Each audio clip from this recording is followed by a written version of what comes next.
magandang hapon sa inyong lahat. Afternoon po. Marami sa inyo galing pang Norway.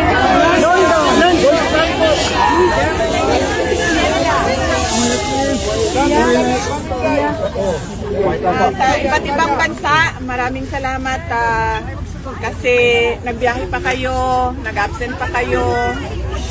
At madami kayong pinagliban na mga kailangan ninyong gawin para pumunta dito. So maraming salamat sa oras ninyo at sa pagpapakita ninyo ng suporta kay Pangulong Rodrigo Duterte. At yes, kakatapos lang ng aking pagbisita sa kanya at okay naman siya. Nagtatanong lang siya sa mga timelines kasi nga malapit na yung eleksyon at tinatanong niya kung ano ang nangyayari sa kampanya ng mga senador at tinanong niya kung papaano siya makakabalik dahil nga meron din siyang eleksyon sa Davao City. So yun yung napag-usapan kanina, yung kampanya at eleksyon na nangyayari sa ating bayan at nag-express din siya ng fears niya, apprehensions niya sa baka merong mangyaring dagdag bawas, yung mga ganon na mga usapan sa eleksyon, sa halalan. At okay naman siya, may rice na, may kanin na, lagi. May kanin na daw. At yung mga taga Netherlands kahapon nagsabi sila iba daw ang pagkaluto ng ng kanin dito. Tinanong ko siya kung tama ba yung pagkaluto ng kanin. Tama naman daw.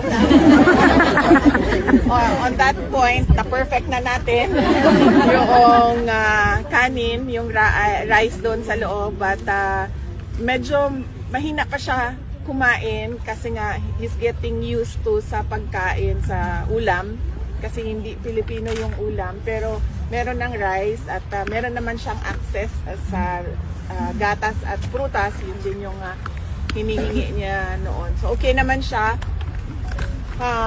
Ang kanyang may mga sakit na si Pangulong Duterte, natural lang yon dahil mag 80 years old na siya. So merong doktor na nagmamonitor sa kanya at meron din silang nurses na nagmamonitor din sa kanya.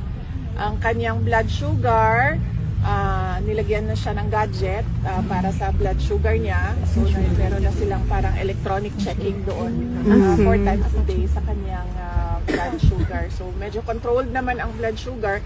Ang problema na lang natin ay hindi mapigilan yung pag-inom niya ng Coke Zero. So, bago ako umalis, pinilhan ko siya ng 4 na Coke Zero. Nag-iwan ako doon ng 4 na Coke Zero. Bumili ako para sa kanya at sinabi ko na once a day yan.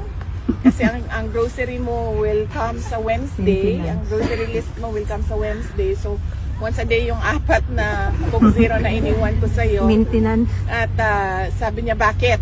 Sabi niya, bakit? Once a day lang ang Coke Zero ko. So, sabi niya, 3 beses daw kumakain araw-araw, breakfast.